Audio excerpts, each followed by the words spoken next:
"Who cooks like that, you incompetent old woman?" The words hit me before the ladle did. Hot metal seared against my temple, and I felt the boiling soup run down my cheek, mixing with something warm, my own blood. I stumbled backward against the stove, my hand gripping the edge to keep from falling. Luna stood there, chest heaving, the ladle still dripping in her perfectly manicured hand. Her face was twisted with a rage that seemed too large for the small crime of underseasoned soup. But I knew even then that this wasn't really about the soup. It had never been about the soup. From the living room, I heard the television volume increase. A deliberate turn of the dial. Parker was in there, my son, my only child, the boy I'd carried for 9 months and raised for 45 years. He could hear everything. The crash of the ladle, his wife screaming, my silence. And he chose the television. That sound, the sudden blare of a game show host's voice drowning out his mother's pain, that was the sound of my heart finally understanding what my mind had been trying to tell me for months. I was alone in my son's house. I had been alone from the moment I arrived.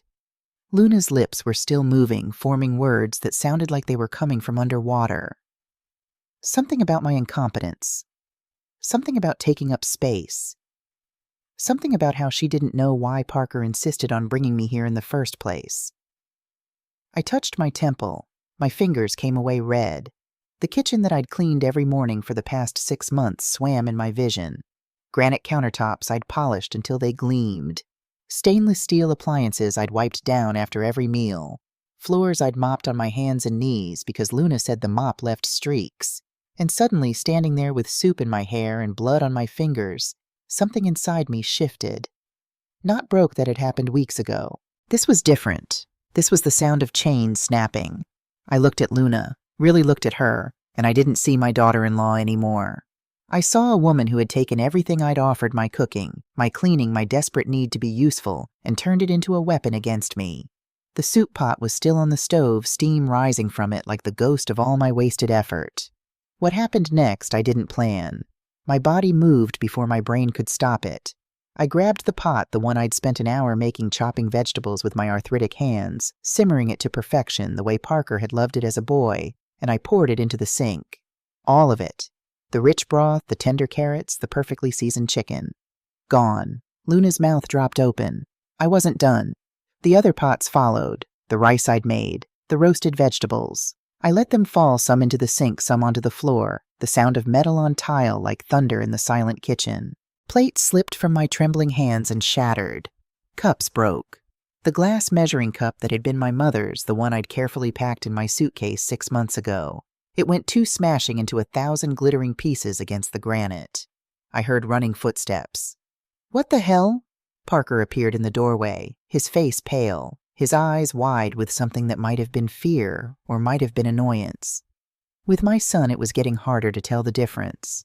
He stared at me, then at Luna, then at the wreckage that had once been his dinner. "Mom, what did you do? Not are you okay? Not why is there blood on your face? Not Luna, did you hit my mother? Just what did you do?" I looked at him. This man who had my late husband's eyes and my own stubborn chin. This stranger wearing my son's face. "Your wife," I said, my voice surprisingly steady.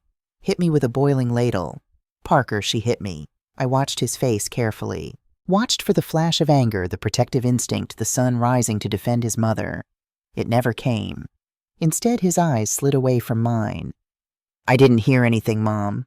I was watching TV." "Liar." The word hung in the air between us like smoke.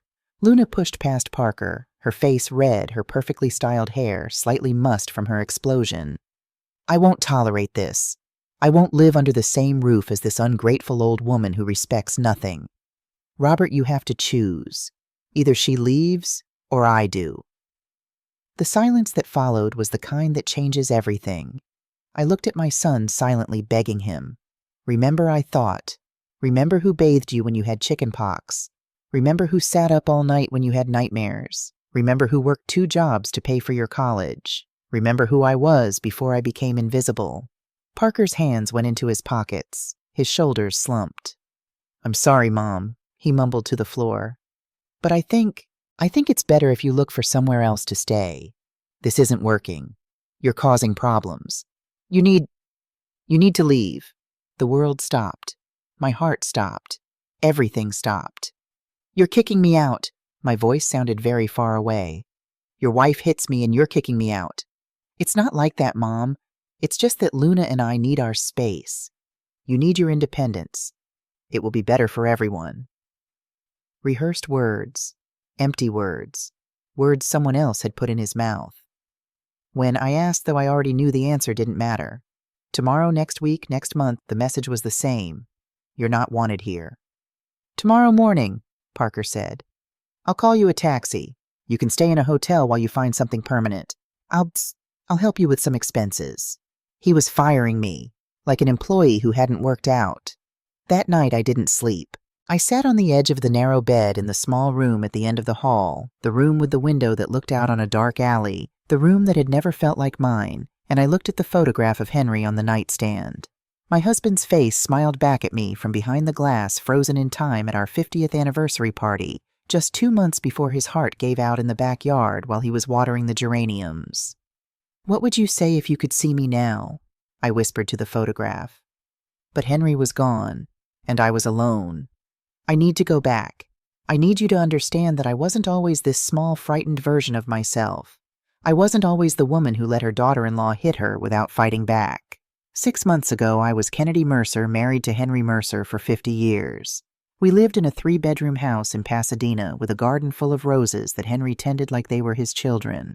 We had a porch where we drank coffee every morning and a kitchen where we danced on Sundays while I made pancakes. We weren't rich, but we were comfortable. Henry had worked in property management his whole life, and I'd been a nurse until arthritis made the long shifts impossible. We'd built a life together brick by brick, year by year, and it was enough. Parker had moved out 20 years ago. He'd visit for holidays, call once a week, send cards on our birthdays. A normal adult relationship with an adult son. I didn't need more than that. I had Henry. And then one April afternoon, everything changed. I found Henry in the backyard, kneeling in the garden, the hose still running water onto his brown shoes. At first I thought he'd fallen asleep. He did that sometimes, dozing in the sun while the water ran. I was about to scold him playfully to tell him he was wasting water and drowning the geraniums. But then I got closer. His eyes were open, staring at nothing. His hand was still reaching toward the flowers as if death had caught him mid-gesture. 50 years together, and he'd left me while watering the garden. The funeral was small. Parker came, of course, with Luna on his arm. They stood beside me at the graveside, and Luna's hand was cold when she touched my shoulder. She said the right things. "I'm so sorry for your loss. He was a good man. Let us know if you need anything." But her eyes were already calculating something I couldn't quite name. After the funeral, when everyone had gone home and I was alone in a house that was suddenly too big and too silent, I understood for the first time what people meant when they said they'd lost their other half. The bed was too wide. The coffee pot made too much coffee. The television was too loud even on the lowest setting because there was no one to talk over it with. I was 71 years old and I didn't know how to be alone. Parker started calling more often. At first I thought it was grief, a son trying to fill the hole his father had left. But the calls always circled back to the same topic. Was I managing? Was I safe? Wasn't the house too much for me to handle alone? "Mom, you can't be alone at your age," he said during one of these calls, his voice heavy with concern that I desperately wanted to believe was genuine. "What if you fall? What if something happens and no one's there to help you? It's dangerous." I looked around the house that I knew like the back of my hand. The slightly uneven floorboard in the hallway that I always stepped over. The light switch in the bathroom that had to be jiggled just right. The kitchen where I could cook with my eyes closed. "I'll be fine, sweetheart," I told him. "I've lived in this house for 30 years. I know every corner." "But Mom..." "Parker, I appreciate your concern, but I'm not ready to..." "Luna and I have been talking," he interrupted, "and we want you to come live with us. We have a guest room. It's perfect. You wouldn't have to worry about anything." The offer sounded so generous, so loving, and I was so tired of the silence in this house, so desperate to feel needed again, that I said yes. I said yes without asking the important questions. Like, did Luna really want this? Had they really discussed it? Or had Parker made this offer in a moment of guilt-driven impulse? What would my role be in their household? I said yes, because I was lonely and frightened, and I needed to believe that my son wanted me. I packed my life into 4 suitcases. I donated furniture to Goodwill. I gave plants to neighbors. I stood in the empty house where I'd raised my son and loved my husband, and I cried for everything I was leaving behind. The morning I left, I took one last walk through the garden. Henry's geraniums were blooming red and pink and white. I knelt where he'd died, and I touched the earth, and I whispered, "I'm sorry. I'm so sorry I couldn't stay." Parker's house was in a different world. Not different city, still Los Angeles, but different universe. It was on Magnolia Street, one of those modern developments where all the houses looked like they'd been designed by the same architect who'd run out of imagination. Sleek lines, lots of glass interiors that looked like they belonged in a magazine spread rather than in real life. Luna met me at the door. She was wearing a cream-colored silk robe at 2 in the afternoon, her hair already styled in perfect waves, her makeup flawless. She looked like she was about to have tea with the Queen, not welcome her mother-in-law, who'd just lost her husband. "Welcome, Kennedy," she said. "Not welcome, Mom. Not welcome to your new home. Just welcome, Kennedy, as if I were a guest who'd be leaving in a few days." She didn't hug me. She stepped aside to let me in, careful that my suitcase didn't brush against her robe. The house was beautiful, in the way that museums are beautiful, impressive, but cold. Everything was white or gray or beige. The furniture looked expensive and uncomfortable. There were no photographs on the walls, no clutter on the surfaces, no signs that actual humans lived here. "Your room is at the end of the hall," Luna said, already walking away. "Bathroom is shared, but we mostly use the master bath, so it should be fine. Dinner is at 7. We eat in the dining room, not the kitchen."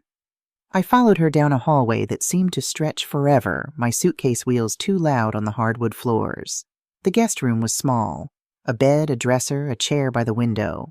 The window looked out on an alley between buildings, always in shadow, even in the middle of the day. "I'll let you get settled," Luna said from the doorway. She didn't offer to help with my bags. "Oh, and Kennedy, we have a cleaning service that comes on Tuesdays, but they don't do daily maintenance. If you could just keep things tidy. Parker works very hard, and he needs a peaceful environment." And then she was gone, leaving me in this small room that would never feel like mine. I hung Henry's photograph on the wall. I arranged my clothes in the dresser, my gray dresses, my comfortable sweaters, my sensible shoes. I tried to make the space feel like home. But I knew even on that first day that I'd made a terrible mistake. I just didn't know yet that I couldn't go back. The first morning in Parker's house, I woke at dawn from habit. 30 years as a nurse will do that to you. Your body learns to wake before the alarm, ready for the early shift. I lay in the unfamiliar bed listening to the unfamiliar sounds. No birds in the alley outside my window.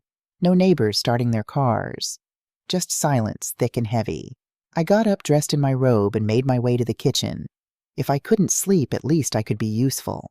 I could make breakfast show Parker and Luna that having me here would be a blessing, not a burden. The kitchen was enormous, all gleaming surfaces and expensive appliances I wasn't sure how to use. The coffee maker looked like something from a spaceship. It took me 15 minutes to figure out how to turn it on. I made scrambled eggs the way Parker loved them, as a boy, soft with a little cream and chives. I toasted bread and arranged it on a plate. I squeezed fresh orange juice, even though my arthritic hands made it difficult. When Parker came down at 7, he was already on his phone, thumbs moving rapidly across the screen. He sat at the breakfast bar without looking up. "Thanks, Mom," he mumbled. He ate without tasting eyes on his phone. He was gone in 10 minutes, coffee-abandoned half-drunk toast barely touched. Luna appeared at 8, wrapped in that same silk robe. She settled at the table like a queen on a throne and surveyed the breakfast I'd laid out. She picked up her coffee, took a sip, and made a face. "It's weak," she said. "Don't you know how to make proper coffee, Kennedy?" "I'm sorry," I said quickly. "The machine is different from... and the eggs are overcooked. They're supposed to be soft, not rubbery." I looked at the eggs. They looked exactly like they always had. Like the eggs Parker had eaten happily for 18 years. "I can make more," I offered. Luna waved a hand. "Don't bother. I'm not that hungry anyway." She pushed the plate away, most of the food untouched. I stood there, my hands twisted in my apron, feeling like I'd failed some test I didn't know I was taking. "You can clear this," Luna said, standing. "And Kennedy, the kitchen should be spotless by the time I start work at 9. I work from home and I can't concentrate with mess." She glided out, leaving me with the dishes and the untouched food and the growing realization that I wasn't here as family. I was here as unpaid help. The days began to blur together. I'd wake early, make breakfast that was never quite right. I'd clean the house while Luna worked in the converted bedroom office, emerging occasionally to point out a spot I'd missed or a surface that needed re-cleaning. You left water spots on the bathroom mirror. The floor has streaks. Use the microfiber cloth, not the regular one. Why is there dust on the baseboards? Don't you check the baseboards? Never a thank you, never an acknowledgement. Just corrections. Criticism's a constant stream of ways I was failing to meet standards I didn't know existed. Parker was gone most of the day. When he came home, he'd go straight to the living room, turn on the television, and zone out. Sometimes I'd bring him a beer. He'd take it without looking at me, his eyes fixed on whatever game was playing. In the second week, I overheard Luna on the phone. I wasn't trying to eavesdrop. I was in the hallway folding towels from the laundry. I don't know why he insisted on bringing her here. Luna was saying, her voice sharp with irritation. She's practically useless. Can't even make decent coffee. And she's always there, just taking up space. I stood very still, a towel clutched to my chest. I mean, I get that Parker feels guilty about his dad dying, but why is that my problem? This apartment is barely big enough for 2 people. We're paying practically nothing in rent, only $400 a month because Parker's dad set up some special deal with the landlord years ago. But still, I didn't sign up to be a caretaker for his mother. $400. For an apartment this size in Los Angeles. I filed that information away without really understanding why it mattered. That night I made Parker's favorite dinner, pot roast with potatoes and carrots the way I'd made it every Sunday when he was growing up. The meat fell apart at the touch of a fork. The vegetables were perfectly seasoned. I set the table with actual napkins, hoping to create some feeling of family of home. Luna took one bite and set down her fork. "Too salty," she announced. Parker, fork halfway to his mouth, hesitated. He looked at his plate, then at Luna, then at me. "Yeah, Mom," he said quietly. "It is a little salty." It wasn't. I'd tasted it. But Parker had made his choice, and it wasn't me. I ate my dinner in silence while they discussed their day, their friends, their plans. All topics that didn't include me. I was at the table, but I wasn't part of the conversation. I was furniture that occasionally served food. After dinner, I cleaned the kitchen while they watched television. My hands trembled as I washed dishes. Not from age, from rage, from hurt, from the growing understanding that I'd given up my home, my independence, my dignity for this. That night I lay awake listening to the wall clock tick. Each second sounded like a judgment. Stupid, stupid, stupid. Why had I come here? Why had I believed my son wanted me? Why was I letting them treat me this way? But I knew the answers. I was 71 years old. I had limited savings. The house in Pasadena had been sold. Parker had convinced me it was too much to maintain, and I'd let him handle the sale. The money was in an account somewhere, but I'd signed papers without reading them, trusting my son to take care of the details. I had nowhere to go. And even if I did, I couldn't bear to admit that my own son didn't want me. That I'd been so desperate for family that I'd walked into a trap. So I stayed. I stayed and I tried harder. I woke earlier. I cleaned more thoroughly. I made myself smaller, quieter, more invisible. Maybe if I was useful enough, they'd want me. Maybe if I caused no trouble, they'd love me. Maybe if I just tried harder. By the 3rd month, I'd stopped making eye contact. I'd learned to read Luna's moods to stay out of her way when she was stressed to have coffee ready before she asked. I'd learned that Parker would never stand up for me, so there was no point in complaining. I'd learned to swallow my words, my pride, myself. I was disappearing piece by piece, and no one noticed. Or worse, they noticed, and they were relieved. The afternoon it all fell apart started like any other. I woke at 6, made coffee, started breakfast. Luna emerged at 8:30 already in a bad mood. I could tell from the way she walked sharp steps, her jaw clenched. "There's a problem with the Henderson contract," she announced, not to me specifically, but to the universe. "My client is being completely unreasonable. Do they not understand that I have other priorities?" I kept my head down, scrambling eggs exactly the way she'd taught me, just until they barely set, removed from heat, a tiny pat of butter stirred in at the end. She sat, pulled out her phone, and started typing aggressively. I placed the plate in front of her. Perfect eggs, crisp toast, fresh fruit arranged in a small bowl. She didn't look up. "Coffee's cold." It wasn't. I'd poured it 30 seconds ago.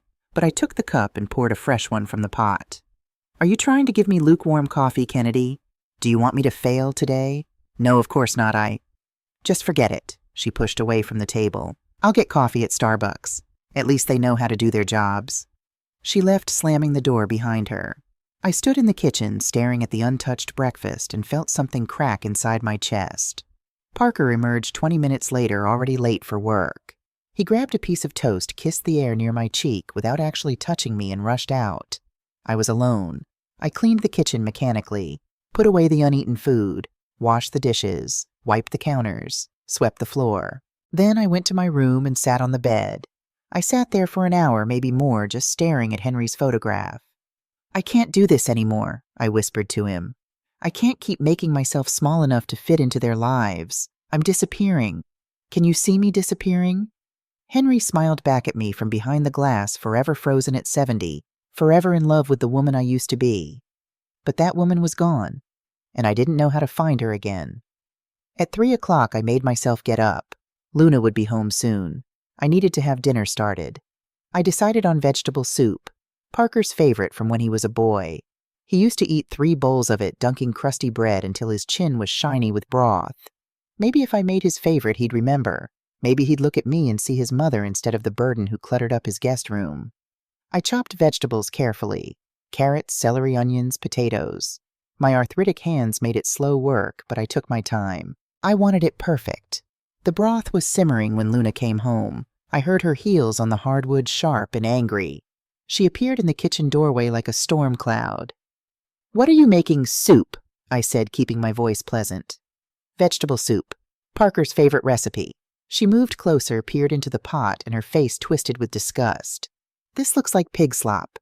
How much salt did you put in? Are you trying to poison us?" "I haven't added salt yet. I was waiting to—" "It looks disgusting. Watery and disgusting." She grabbed the ladle from my hand. "Who taught you to cook? Did anyone teach you, or did you just guess your way through 70 years of—" And then she swung. The ladle was still hot from the soup. The metal connected with my temple with a sound like a crack of thunder. Boiling liquid ran down my face, my neck soaking into my collar. I stumbled backward, my hand reaching for the stove, for anything to keep me upright. "Who cooks like that, you incompetent old woman?" Luna was screaming, her face red, her eyes wild. "You can't do anything right. You're useless. A waste of space." From the living room, the television volume increasing. 1 click, 2 clicks, 3. Parker was home. Parker could hear, and Parker was turning up the television. That's when something inside me went dark. Not sad, not scared. Dark. I looked at Luna, still screaming, spittle flying from her perfectly painted lips. I looked at the soup I'd spent an hour making. I looked at this kitchen I'd cleaned every day for 6 months. And I was done. I grabbed the soup pot, all of it, and I poured it down the drain. The hot liquid rushed into the sink with a violent hiss. Luna stopped mid-rant, her mouth open. I grabbed another pot. The rice, down the drain. The roasted vegetables I'd prepared as a side. I swept them off the baking sheet into the garbage. Plates came next. I didn't throw them. I just let them slip from my hands. 1, 2, 3. The sound of breaking ceramic was like music. Cups followed. The glasses Parker and Luna had received as wedding gifts. The measuring cup that had been my mother's, the one I'd carried in my suitcase like a treasure, it went to shattering against the granite counter in a spray of glass. I heard running footsteps. Parker appeared, his face white. "What the hell is happening, Mom? What?" He stopped, stared. At me, at Luna, at the wreckage of his kitchen. "Mom," he whispered, "what did you do? Not are you hurt? Not why is there blood on your face? Not Luna, what did you do to my mother?" "What did you do?" I laughed. I couldn't help it. A sound came out of me that was something between a laugh and a sob. "Your wife," I said, my voice shaking, "hit me with a boiling ladle. Parker, she hit me. And you—" I pointed at the living room at the television still blaring. "You turned up the volume." His eyes wouldn't meet mine. "I didn't hear anything, Mom. I was watching TV. I didn't know." "Liar," Luna pushed forward. "I won't tolerate this. Your mother is insane. Look at what she did. She destroyed the kitchen. Robert, call someone. This woman needs to be locked up." Parker's face was doing something complicated. Guilt, annoyance, fear, all at once. "Mom," he said slowly, Why would you do this? Why?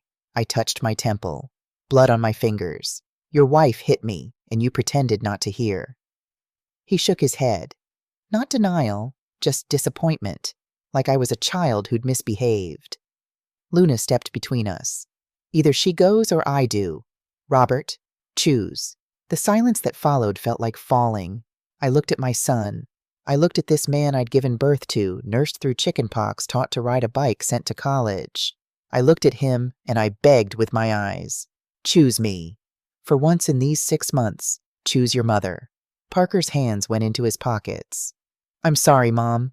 His voice was barely audible. But I think you need to find somewhere else to stay. This isn't working. You're causing problems.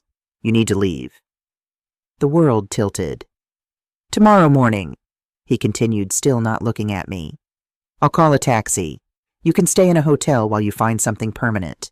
I'll help with expenses. He was firing me. My son was firing me from the family. I looked at Luna. She had her arms crossed, victorious. I looked at Parker. He looked at the floor. I looked at the kitchen I'd destroyed, and I felt nothing. No regret, no shame, just nothing. Fine, I heard myself say. Fine. I walked to my room. I closed the door. I sat on the bed. And for the first time in 6 months, I didn't cry. The taxi came at 8 in the morning. I hadn't slept. I'd spent the night packing, mechanically folding each item of clothing with precision, as if external order could contain the chaos inside my chest. 4 suitcases. That's what my life had become. Again. Parker was waiting by the front door, $200 in cash in his hand. He couldn't look at me. For you to get settled, he said, staring at the money. I'm sorry, Mom. I really am. But this is better. For everyone. I took the money. I looked at it. 10 $20 bills. 50 years of being his mother. Worth $200. I didn't hug him. I didn't say goodbye. I picked up my suitcases. They felt heavier than they had 6 months ago. Or maybe I was just weaker, and I walked out of the house on Magnolia Street. The taxi driver was a tired-looking man in his 50s. He loaded my suitcases without comment, then opened the back door for me. Where to, ma'am? I opened my mouth and realized I had no answer. I had $200. I had 4 suitcases. I had nowhere to go. The house in Pasadena was sold. Parker had handled it while I was grieving, and I'd trusted him. The money was supposed to be in an account for me, but I didn't have the details. Parker had said he'd take care of it, and I'd let him. I'd let him take care of everything, and now I had nothing. Ma'am, the driver prompted gently. Do you have an address? Any cheap motel? I finally said. Please. He looked at me in the rearview mirror, really looked at me, and I saw something in his eyes. Pity. Recognition. Maybe he had a mother he wasn't taking care of either. He drove me to a place on the outskirts of Los Angeles. The kind of motel you see from the highway and think, I hope I never have to stay there. A flickering neon sign. Vacancies. Weekly rates. $30 a night, the desk clerk told me. Cash up front.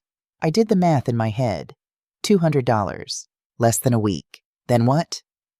The motel room smelled of mildew and old cigarette smoke, no matter how many times I opened the window. The walls were beige, stained with watermarks that looked like maps to nowhere. The carpet was thin enough that I could feel the concrete beneath when I walked, but it had a bed and a lock on the door, and for $30 a night it was mine. I counted my money again that first night, even though I already knew what the numbers would say. $200, minus 30 for tonight, 170 left. 5 more nights, maybe 6 if I skipped meals. I lay on the bed. I'd put a towel down first because the comforter looked like it hadn't been washed in years, and I stared at the ceiling. There was a water stain shaped like a bird, or maybe a hand, or maybe nothing at all.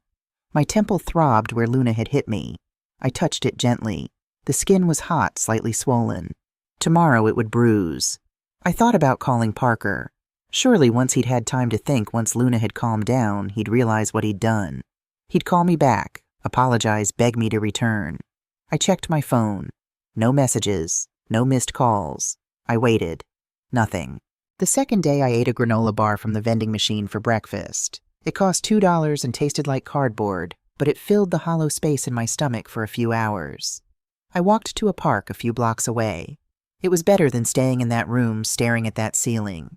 The park had benches and trees and children playing on swings. Normal life happening all around me while mine fell apart. I sat on a bench and watched a mother with her young daughter. The girl was maybe 5 with pigtails and light-up sneakers. She ran to her mother every few minutes to show her something, a leaf, a stick, a drawing she'd made in the dirt. And every time the mother smiled, paid attention, made the child feel like she mattered. I looked away.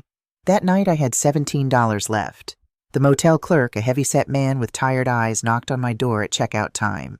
"Ma'am, I need you to pay for tonight or vacate." I tried to explain. I begged for one more day. Just one. I was expecting money. My son was going to help. He shook his head. "I'm sorry, ma'am. Those are the rules." I packed my suitcases for the second time in a week. The park became my living room. A bench near the restrooms became my bedroom.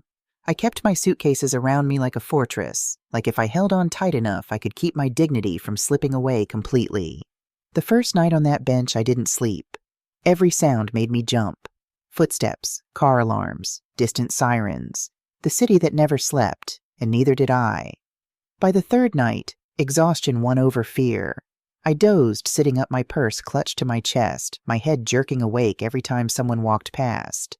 I learned things those first few days. I learned that parks have a hierarchy.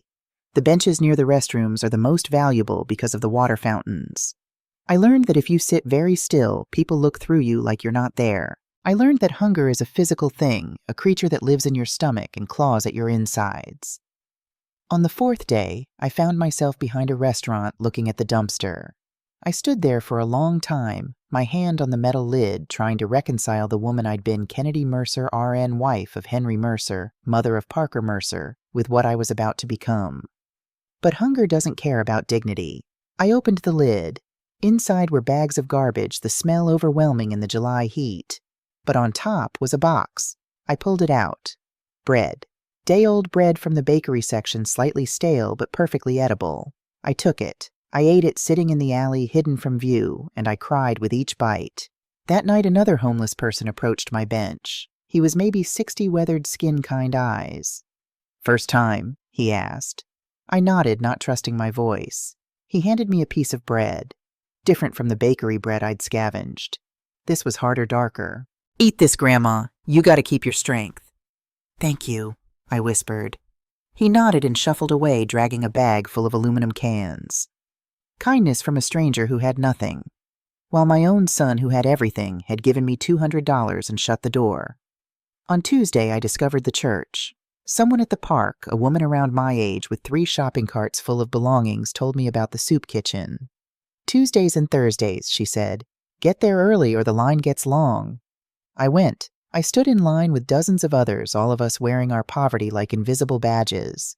The volunteer who served me was young, maybe 25, with a compassionate smile that somehow made me feel smaller. "God bless you," she said as she handed me the bowl. I just nodded and found a corner to eat where no one could see my face. The soup was thin but warm.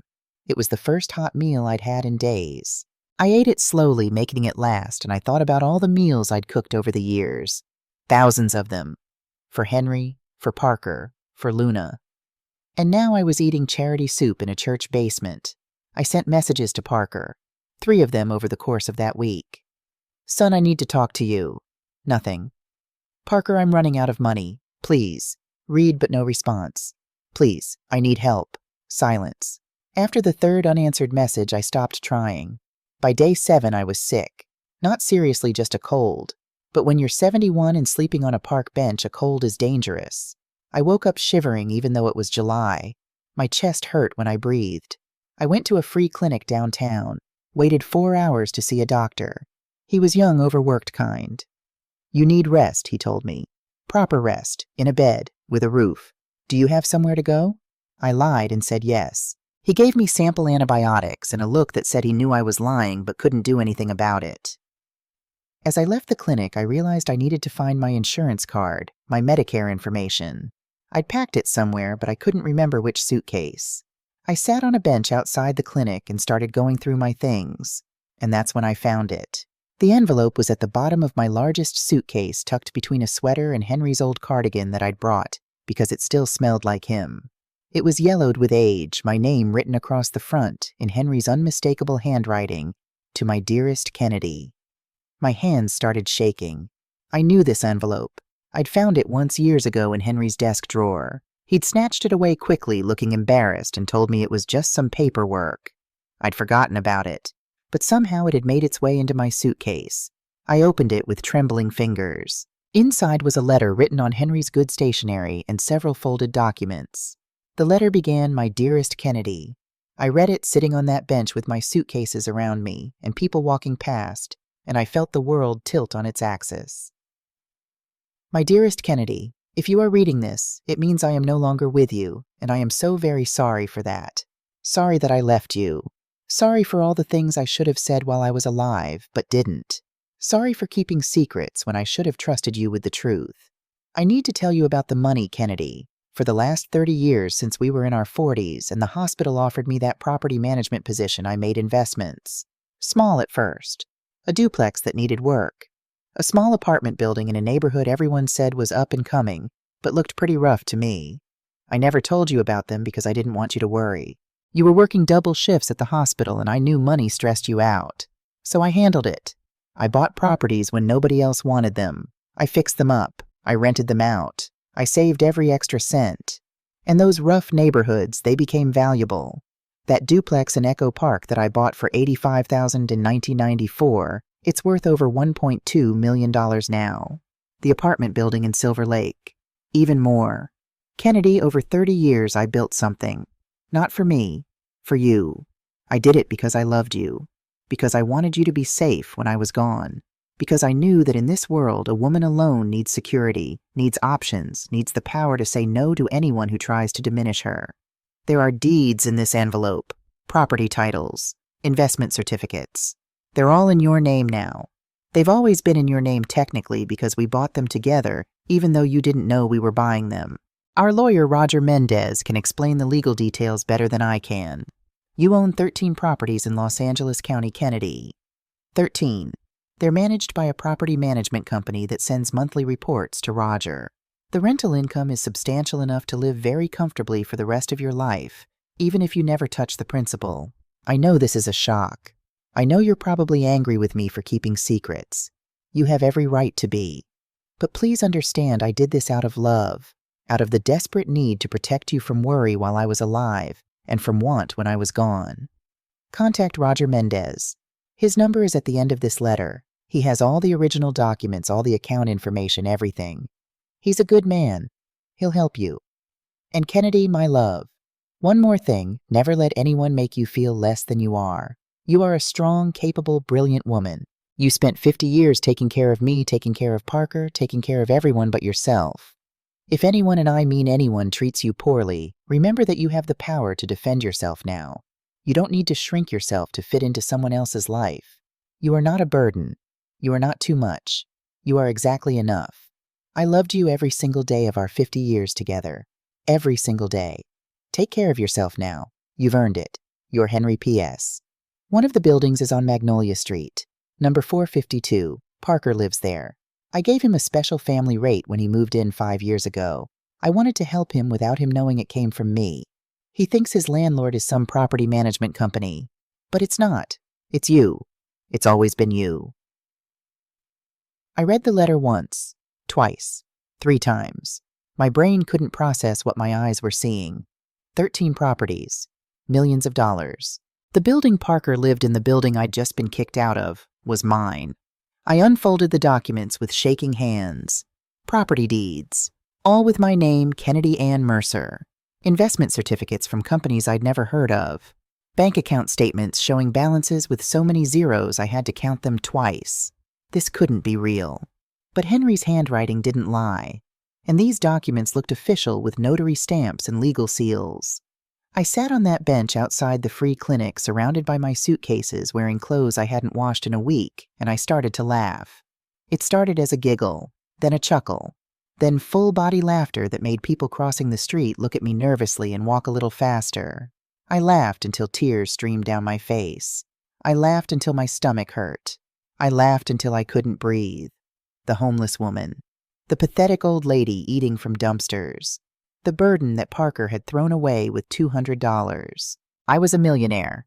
I owned the building my son lived in. The building where his wife had hit me with a ladle and he'd kicked me out. I owned it. The irony was so brutal, so perfect, that I couldn't stop laughing. A security guard from the clinic came out. "Ma'am, are you okay? Do you need help?" I looked up at him, this young man who saw an old homeless woman losing her mind, and I said, "I need a phone. I need to call a lawyer." Roger Mendez's office had a receptionist who sounded skeptical when I called from a payphone. "I'm sorry, but Mr. Mendez is with a client. Can I take a message?" "Tell him," I said, my voice steadier than it had been in weeks, "that this is Kennedy Mercer, Henry Mercer's widow. It's about the properties." A pause. "One moment, please." Less than 30 seconds later, "Mrs. Mercer, this is Roger Mendez. We've been trying to reach you for months. Where are you?" I gave him the address of the park. I probably should have been embarrassed, but I was too tired for shame. "Stay right there. I'm sending a car. 20 minutes. The car that arrived was black sleek with tinted windows. The driver got out, looked around the park, spotted me with my suitcases, and approached. "Mrs. Mercer," I nodded. His face remained professionally neutral as he loaded my 4 battered suitcases into the pristine trunk.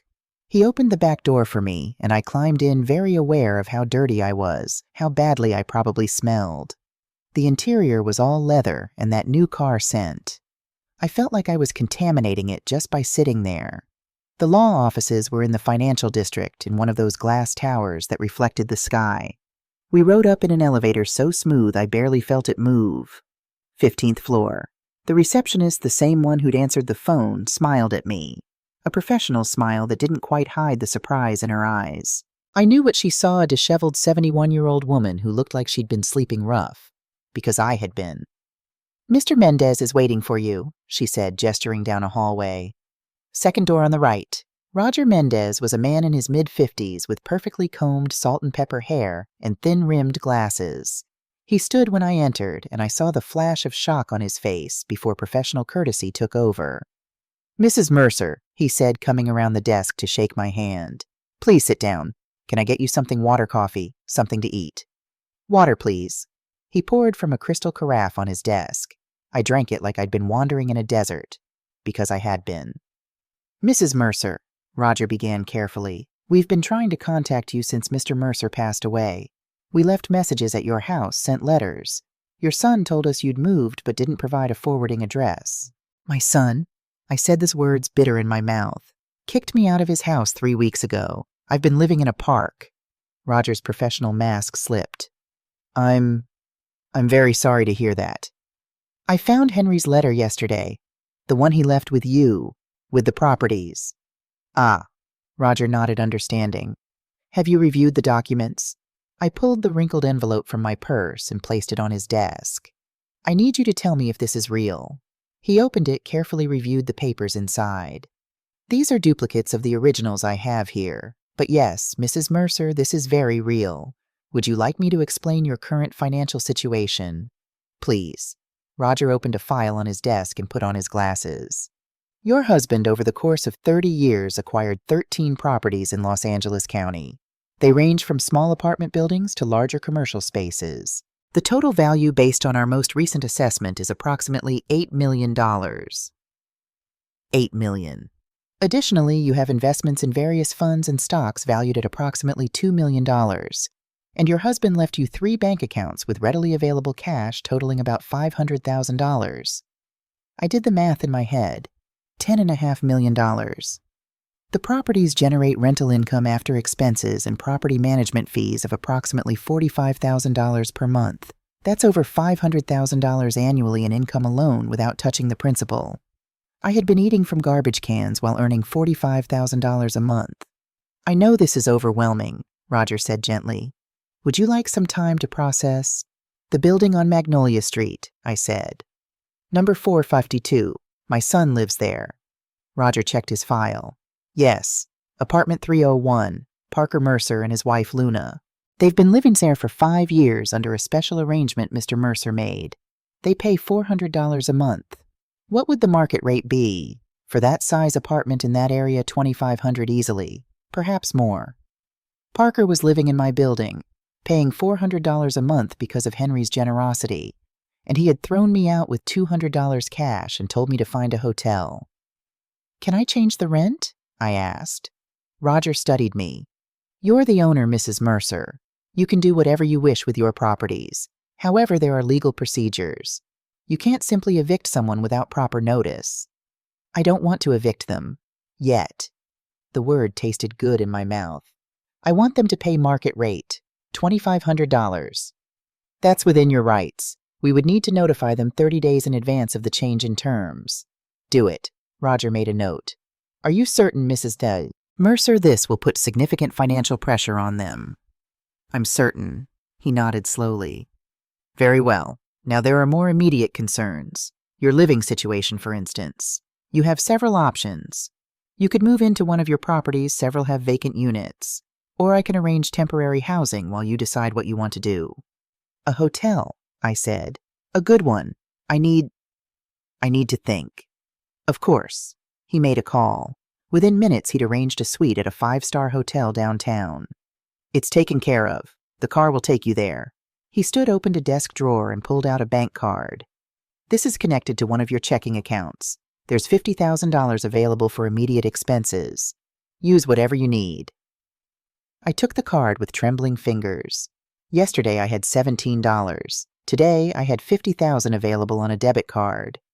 Mrs. Mercer, Roger said as I stood to leave, your husband asked me to give you something else. He made me promise that if you ever came to see me under difficult circumstances, I would give you this. He pulled a sealed envelope from his drawer. My name was on the front in Henry's handwriting. I opened it, right there.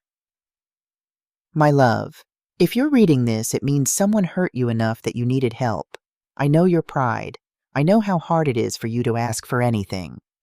But I want you to know I built all of this for you. Every property, every investment, every penny saved. I did it for the day when I would be gone and you would need to defend yourself. Don't let anyone, not even our own blood, make you feel small. You're a giant, Kennedy. You always were. Now prove it. Your Henry. I folded the letter carefully and put it with the other one. Roger was watching me with kind eyes. Your husband was a good man. Yes, I whispered. He was. Mrs. Mercer, one more thing. Regarding the rent increase for your son's apartment, are you sure? Once we start this process, there's no going back without making you look inconsistent. I thought about Luna's face as she swung that ladle. I thought about Parker turning up the television. I thought about eating bread from a dumpster while they lived in my building for $400 a month. I'm sure, I said. Send the notice today. The hotel suite was on the 23rd floor, with floor-to-ceiling windows overlooking the city. There was a bedroom with a king-size bed, a living area with a couch, and a bathroom with a marble tub. I stood in the middle of it all, afraid to touch anything. 24 hours ago, I'd been sleeping on a park bench. Now I was in a room that cost more per night than I used to make in a week as a nurse. The first thing I did was take a bath. I filled the tub as hot as I could stand it and added the expensive bath salts the hotel provided. I got in and I stayed there for an hour, maybe more, watching the water turn gray with a week's worth of dirt and street grime. I scrubbed my skin until it was pink. I washed my hair 3 times. I used the shower after the bath just to make sure I was really clean. When I finally got out, I wrapped myself in the hotel bathrobe, so soft it made me want to cry, and I looked at myself in the mirror. An old woman stared back. Gray hair plastered to her head. Deep wrinkles. A purple bruise on her temple from where Luna had struck her. But her eyes looked different. Not defeated anymore. Angry. I ordered room service. Everything I'd been craving during that week on the streets. Soup, real soup, not church charity. Fresh bread. Roasted chicken. Salad with actual vegetables. Dessert. When it arrived on a cart with white tablecloth and real silverware, I sat at the table by the window, and I ate slowly, savoring every bite. This wasn't just food. This was dignity. This was power. This was proof that I existed as something more than a shadow.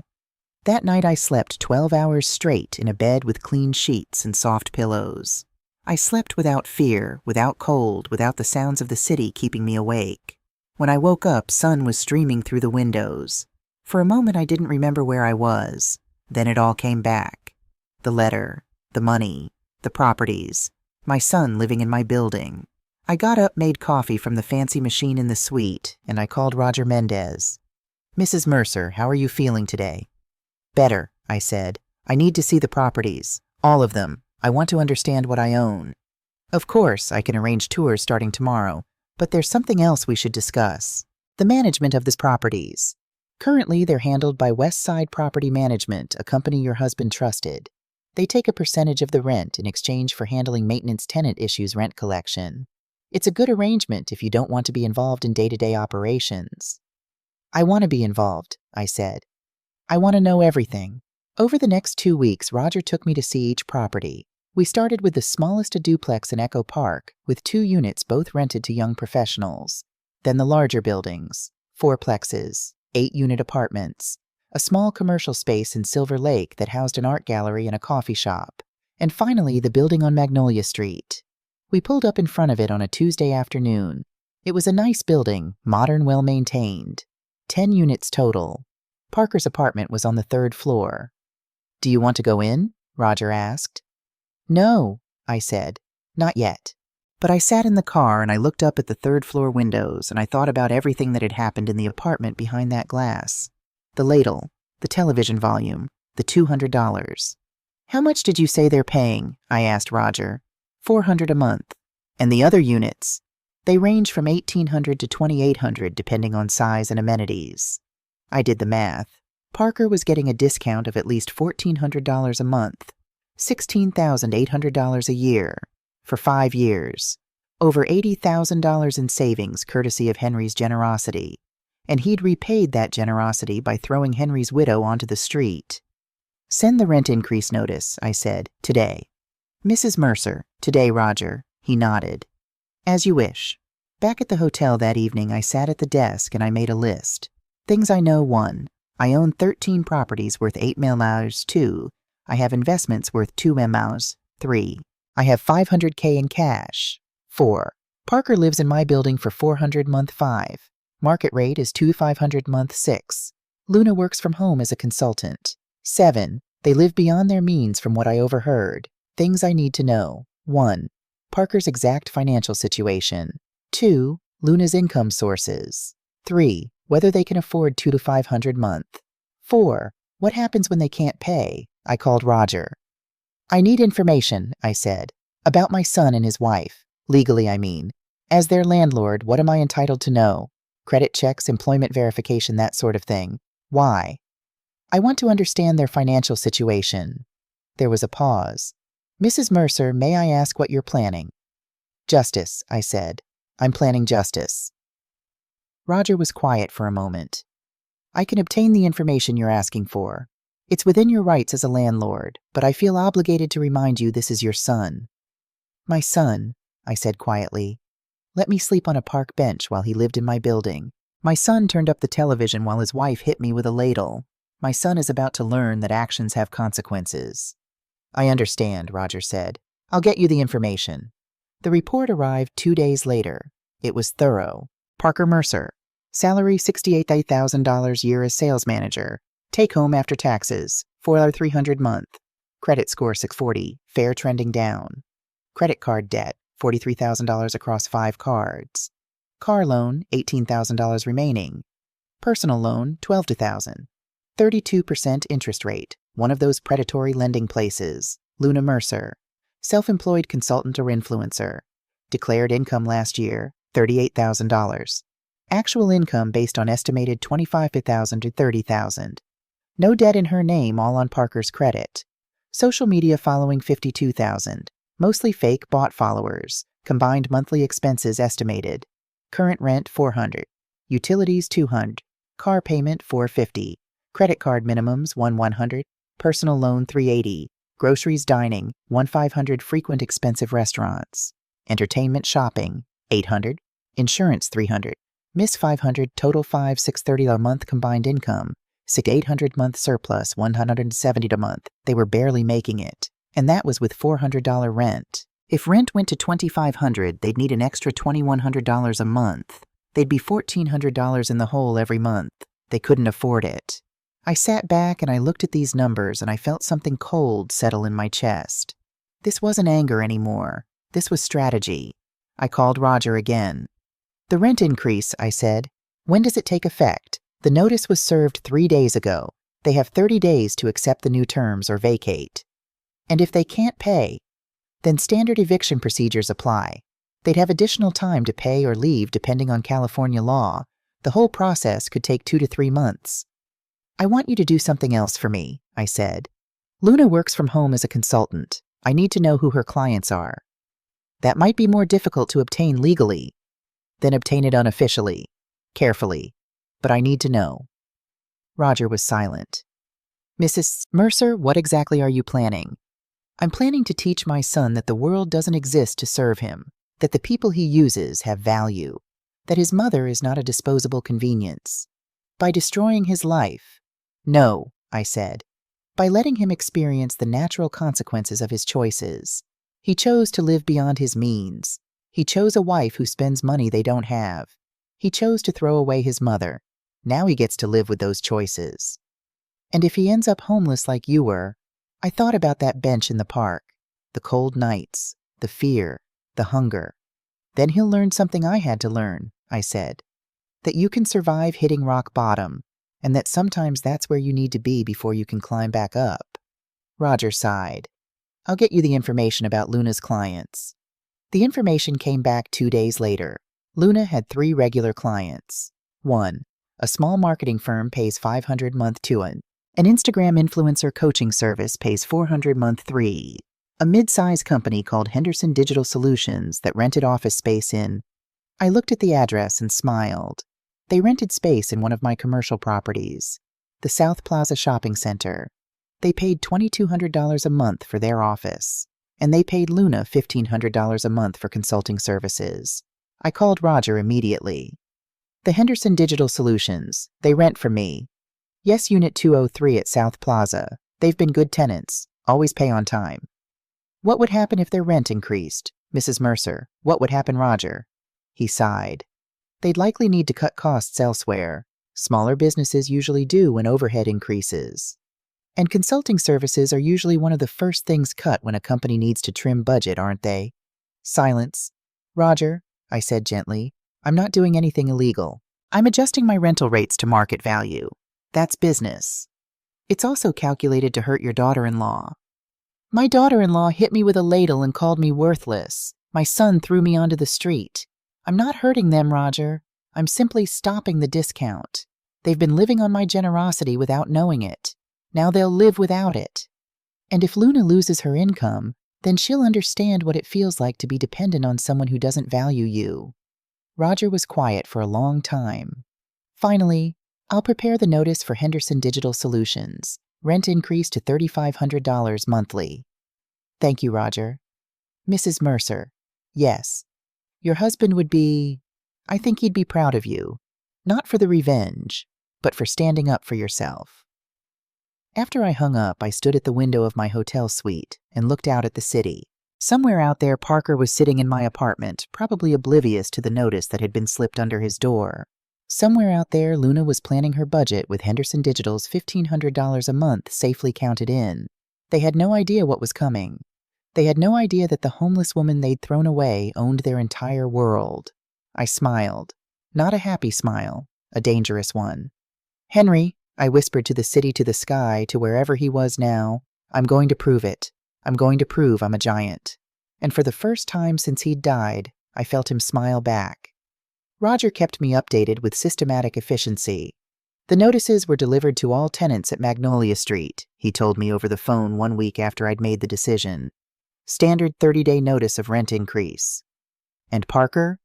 He called 7 times yesterday. Insists there's been a mistake. Says he had a special arrangement with the previous owner. What did you tell him? That the special arrangement expired with Mr. Henry Mercer's death. The new owner, Mendoza Enterprises, is bringing all rents to market rate. Did he ask to speak with the owner? Repeatedly. I told him the owner is unavailable and all communications must go through our office. I imagined Parker's face when he opened that notice. $2,500, more than 6 times what he'd been paying. How did he sound? I asked. Roger paused. Desperate. Good. Over the next 2 weeks, Roger provided regular updates like a general reporting from the battlefield. Parker took out a personal loan, 32% interest from one of those quick cash places. He paid the first month $2,500 plus late fees from when he tried to negotiate, total of $2,800. And the second month, he's late, 4 days and counting. Henderson Digital Solutions. They received their rent increase notice. I had a call from their CEO. He was not pleased. Did they agree to the new terms? They did, but they're cutting costs, including external consultants. 2 days later, Henderson just terminated Luna's contract. She's lost $1,500 a month in income. I should have felt satisfaction. Instead, I felt something more complex. Not quite guilt, but an awareness that I was watching my son's life collapse in real time. But I'd lived in a park. I'd eaten from garbage cans. I'd been 71 years old and terrified in the dark. Parker would survive this. And maybe, just maybe, he'd learn something. Mrs. Mercer, Roger said during one of our calls, Parker is now 2 months behind on rent. Under standard procedures, we have the right to begin eviction proceedings. How much does he owe? $5,000 in rent plus late fees, total of $6,200. I could pay that with the money in my purse, but I wouldn't. Proceed with the eviction. Are you certain once we file it becomes public record? It will appear on his credit report. It will follow him for years. I thought about the sound of the television volume increasing. I thought about $200 in cash and find a hotel. I'm certain. Mrs. Mercer, this is still your son. My son, I said quietly, made his choices. Now he lives with them. The courthouse was downtown, an old building that smelled of floor polish and institutional coffee. I'd been to court once before when Henry and I had fought a hospital billing error. That was 30 years ago. Now I was here because of my son. I dressed carefully that morning. A charcoal gray suit I'd bought during one of my shopping trips with the hotel concierge's help. An ivory blouse. My hair now professionally cut and colored to an elegant brown that covered most of the gray. Subtle makeup. New glasses with modern frames. I looked in the mirror and saw a woman I barely recognized. Not the defeated mother who'd arrived at Parker's house 6 months ago. Not the homeless woman eating from garbage cans. Someone new. Someone stronger. Roger had advised against attending the hearing. It's not necessary, he'd said. I can represent you completely, and it maintains your anonymity. I want to be there, I told him. Not as a party to the case, just as an observer. Eviction hearings are public. Anyone can attend. As long as they don't recognize you, they wouldn't. The woman Parker had kicked out bore no resemblance to the woman in the mirror. I arrived early and took a seat in the back row of courtroom 3. There were other people waiting, tenants and landlords, all wearing their stress like ill-fitting clothes. Parker arrived 15 minutes before the scheduled hearing. He was with Luna and a young lawyer in a wrinkled suit. My son looked terrible. He'd lost weight. His face was haggard, dark circles under his eyes like bruises. His hair needed cutting. Luna, in contrast, was immaculate. Designer dress in emerald green, too elegant for a courtroom. High heels. Perfect makeup. Still performing for an audience that didn't care. They sat in the front row, their lawyer between them, reviewing papers with a worried expression. I watched Parker's shoulders, the defeated slope of them. I watched him rub his face with both hands. I watched him look like he wanted to disappear. And I felt not satisfaction. Not quite. Something more complicated. This was my child. The baby I'd held. The boy who'd brought me dandelions and called them flowers. The teenager who'd cried in my arms when his first girlfriend broke his heart. But he was also the man who'd chosen the television over my pain. Roger arrived exactly on time, impeccable in his black suit, carrying his leather briefcase with the quiet confidence of someone who knew he'd already won. He didn't look at me. We'd agreed he wouldn't. The judge entered a woman in her 60s with steel gray hair and an expression that suggested she'd seen every variation of human failure and was impressed by none of it. Case number 3478, Mendoza Enterprises versus Parker Mercer. Parker's lawyer stood first. He argued that the rent increase had been excessive, that his client had a good payment history for 5 years, that he deserved special consideration. His voice lacked conviction. He knew he was losing before he started. Roger stood calmly. He presented documents, the original lease, the rent increase notices, the late payment records. Everything perfectly organized, properly notarized, legally unassailable. Your Honor, Roger said, his voice measured and clear. The defendant not only refused to pay the new rent amount, but has now accumulated 2 months of arrears. He paid once under pressure, borrowing money at predatory interest rates, then immediately fell into delinquency again. This demonstrates a pattern of inability or unwillingness to fulfill his contractual obligations. The judge reviewed the documents in silence. Then she looked at Parker. "Mr. Mercer, is it correct that you currently owe 2 months' rent under the new terms?" Parker stood unsteady. "Yes, Your Honor, but the increase was so sudden. We didn't have time to adjust. If you could give us an extension, just 3 more months to—" "Mr. Mercer," the judge interrupted, her voice firm but not unkind. "You were notified 30 days in advance of the change in terms, which is what California law requires. You had sufficient time to adjust your budget or find alternative housing. Do you have the money owed at this moment?" Parker looked at his lawyer, at Luna, at the floor. "No, Your Honor, not at this moment." "Then I have no choice but to rule in favor of the plaintiff." The gavel struck the bench with a sound like a door closing. "Mr. Mercer, you have 10 days to vacate the property. If you do not comply voluntarily, forced eviction will proceed. Next case." Parker stood frozen as if his brain couldn't process what had just happened. Luna exploded. "This is unfair," she shrieked, her carefully maintained composure shattering. "You can't do this. We have rights. This is corruption. This is Mrs. Mercer," the judge said icily. "If you continue disrupting my courtroom, I will hold you in contempt. Bailiff, please escort them out." Their lawyer grabbed Luna's arm, pulling her toward the door before she could make things worse. She resisted, still shouting about injustice and abuse, her voice echoing off the marble walls.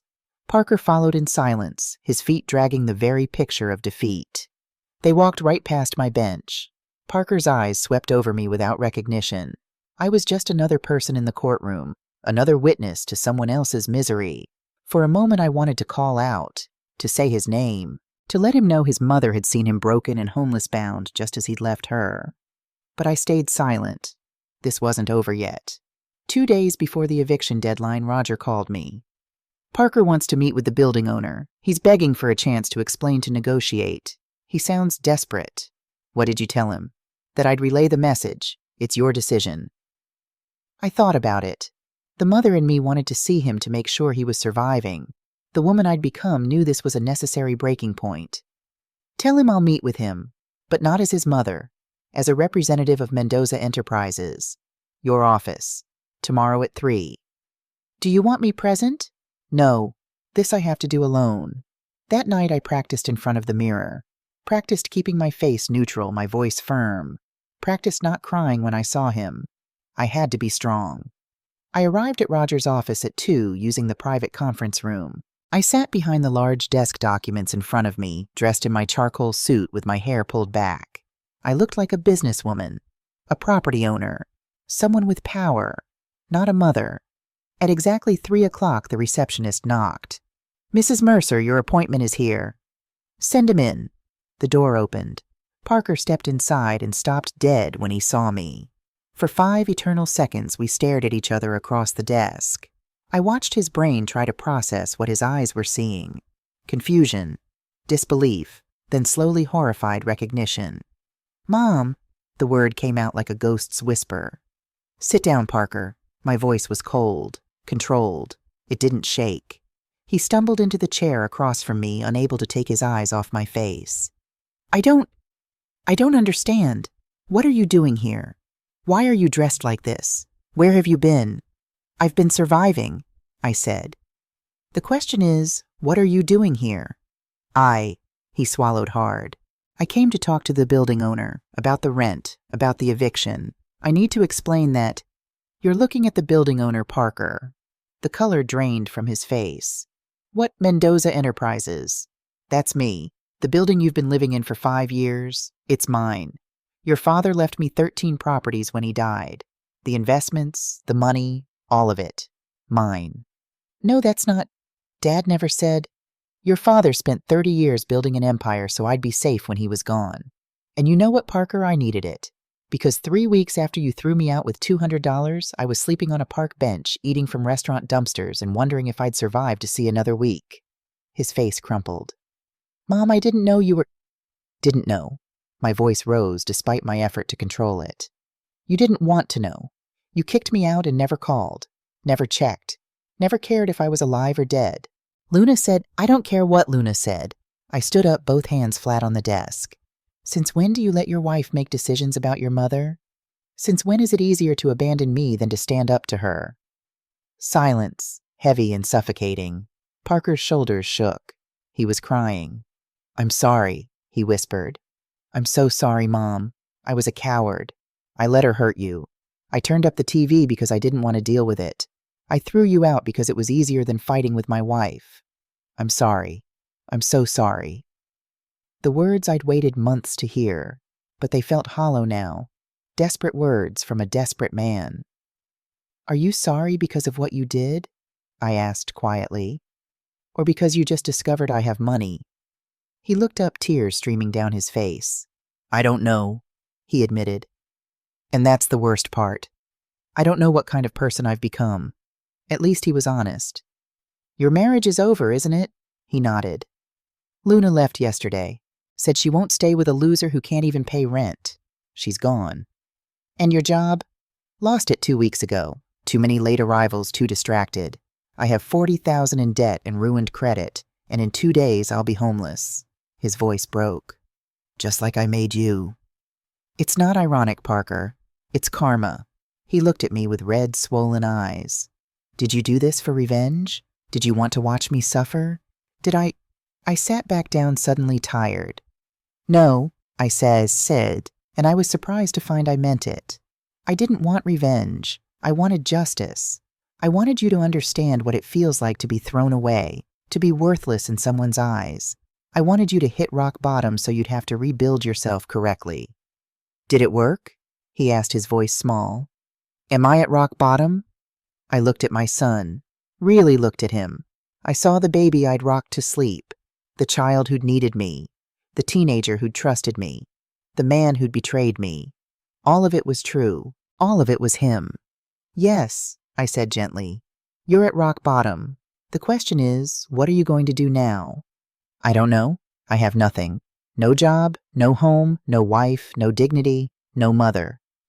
The last words hung between us. Parker, I said carefully, the eviction stands. You need to leave that apartment. You need to leave that life behind. His face collapsed. I understand. I have no right to ask for anything. But he looked up, hope flickering in his eyes. I opened my desk drawer and pulled out a checkbook. Parker watched confused as I wrote carefully. $5,000. I tore it out and slid it across the desk. What is this? He asked. A loan, not a gift. A loan from Mendoza Enterprises at 6% interest payable over 2 years. Miss a single payment, it goes to collections and affects your credit. The terms are printed on the back. Parker stared at the check like it might vanish. Why? Because I'm not cruel, I said. And because I'm not enabling you anymore either. This is enough for a security deposit and first month's rent on a modest apartment. The rest is up to you. I don't deserve. No, you don't. But I'm not doing this because you deserve it. I'm doing it because you're still my son, and I'm giving you the opportunity to prove you can change. What you do with that opportunity is entirely up to you. He reached for the check with trembling hands. Thank you. Thank you, Mom. Don't thank me yet. Prove it. Get a job. Pay your debts. Pay back this loan. Become the man your father hoped you'd be. Then you can thank me. Can I call you once I've found a place, once I'm settled? I thought about it. Really thought about it. You can try, I said finally. But I won't promise I'll answer. Not until I see real change. Not until you prove that you learned something from all this. He nodded, clutching the check like a lifeline. That's fair. That's more than fair. At the door, he stopped and turned back. Mom. When did you become so strong? I smiled. Not a warm smile. Not yet. But genuine. I was always this strong, Parker. I just forgot. Your father's gift reminded me. After he left, I sat alone in the conference room for a long time. Roger knocked softly and entered. How did it go? I gave him a loan. A loan, not a gift. Not a gift. Roger smiled. You're still helping him. No, I said. I'm giving him the chance to help himself. There's a difference. Your husband would be proud. I looked out the window at the city below. I think so too. My house is small but perfect. 2 bedrooms, a kitchen with windows that let in morning light, a garden where I've planted roses that are just beginning to bloom. It's mine. Not Parker's guest room. Not a hotel suite. Mine. I wake early from habit, but now I do yoga on the deck while the sun rises. I've joined a painting class at the community center. Turns out I'm not terrible at it. I volunteer at the homeless shelter twice a week, serving food to people who remind me that I could have stayed there in that darkness, if not for Henry's foresight. I've made friends. Real friends. Not people who need me, but people who enjoy my company. We have coffee. We laugh. We complain about aching joints and the state of the world. I'm learning who Kennedy Mercer is when she's not being someone's wife, someone's mother, someone's shadow. I'm learning to like her. The doorbell rings on a Saturday morning while I'm watering the roses. I'm not expecting anyone. I open the door to find Parker standing there holding a small potted plant. He looks different. Thinner but healthier. Cleaner. His eyes are clearer. "Hi, Mom," he says quietly. "I know I should have called first, but I was afraid you wouldn't answer." "What are you doing here, Parker?" "I wanted you to know. I paid it off. The loan. All $5,000 plus interest. Roger should have received the wire transfer yesterday." I'm surprised. It's only been 6 months. "How come?" "I got a job. Warehouse work at first night shift. Then I got promoted to supervisor. Last month I started as a sales manager at a tech company. It's good work. Honest work." He pauses. "I'm in therapy too, every week, trying to understand why I made the choices I did." I don't say anything, just wait. "I'm not asking to come in," he continues. "I'm not asking for anything. I just wanted you to know that I'm trying, that I'm different, that I'm becoming someone Dad wouldn't be ashamed of. I look at my son, at the man he's becoming." "The plant?" I ask. "Geraniums," he says, and his voice cracks slightly. "Like the ones Dad was watering when he—" "I thought you might want them." I take the pot. The flowers are pink and white, healthy and bright. "Thank you, Parker." "Mom, do you think someday—" "Could we maybe have coffee?" "Not today. Not soon. Whenever you're ready. If you're ever ready." I look at the roses I've planted at the house I've made into a sanctuary, at the life I've built from ashes. "Maybe," I say. "Someday, when we're both ready." His face lights up with fragile hope. "Okay, I can wait. I've learned patience." "Parker, yes. I'm proud of you, for paying back the loan, for doing the work." He wipes his eyes quickly. "That means everything, Mom. Thank you." After he leaves, I plant the geraniums in the garden next to Henry's roses, pink and white flowers mixing with coral and yellow blooms. That evening, I sit on my deck with tea in my journal. I write, "Today, Parker came to see me. He's paid his debts, literal and metaphorical. He's becoming the man his father hoped he'd be." Am I ready to forgive completely? Not yet. Forgiveness isn't a switch. It's a process.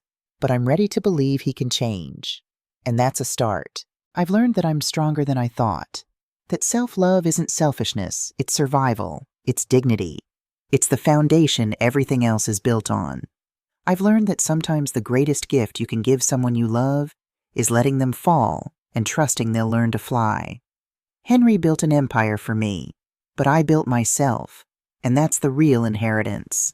I am Kennedy Mercer, age 71, property owner, survivor, woman reborn from her own ashes. I am not a footnote in someone else's story. I am the whole damn book. The sun sets over my garden, painting the sky in shades of gold and pink. A bird sings somewhere in the trees. The world keeps turning. And I, Kennedy Mercer, sit in the home I created whole and free in mine. Not invisible anymore, not small anymore, not afraid anymore. Just enough. Exactly enough.